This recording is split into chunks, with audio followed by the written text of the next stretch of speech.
ఎవరైతే ఆయన రాజరికానికి, ఆయన అధికారానికి తమ జీవితాలను సమర్పిస్తారో అసలైన పాలన వారు అనుభవిస్తారు. దేవుని పాలన గొప్పది.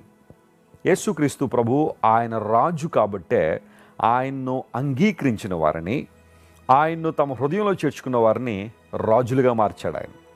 ఇదే విషయాన్ని పేతురు భక్తుడు రాశాడు కదా. జాగ్రత్తగా మనం చదివితే పేతురు రాసిన మొదటి పత్రిక 2వ అధ్యాయం 9వ వచనంలో మనము రాజులైన యాజక సమూహం అన్నాడు. ఒకప్పుడు మనందరం చీకట్లో ఉన్నాం, పాపాంధకారంలో ఉన్నాం, అంధకార సంబంధమైన అధికారంలో మనం ఉండిపోయిన వారు.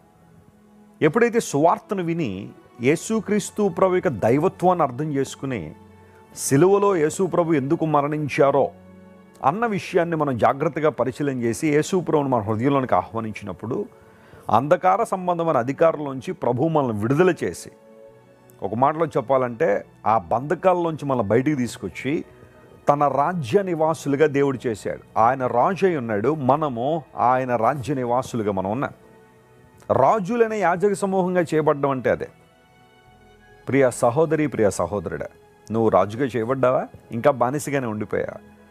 పాప అంధకారంలో బ్రతుకుతున్నావా? పాపపు బానిసత్వంలో నలిగిపోతున్నావా?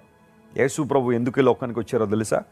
చాలామంది అనుకున్నట్టుగా ఆయన ఒక కులాన్ని ఉద్ధరించాలనో, లేదా ఒక మతాన్ని స్థాపించాలనో, ఒక పర్టికులర్ జాతి వారికి మాత్రమే మేలు చేయాలని యేసు ప్రభు లోకానికి రాలేదు.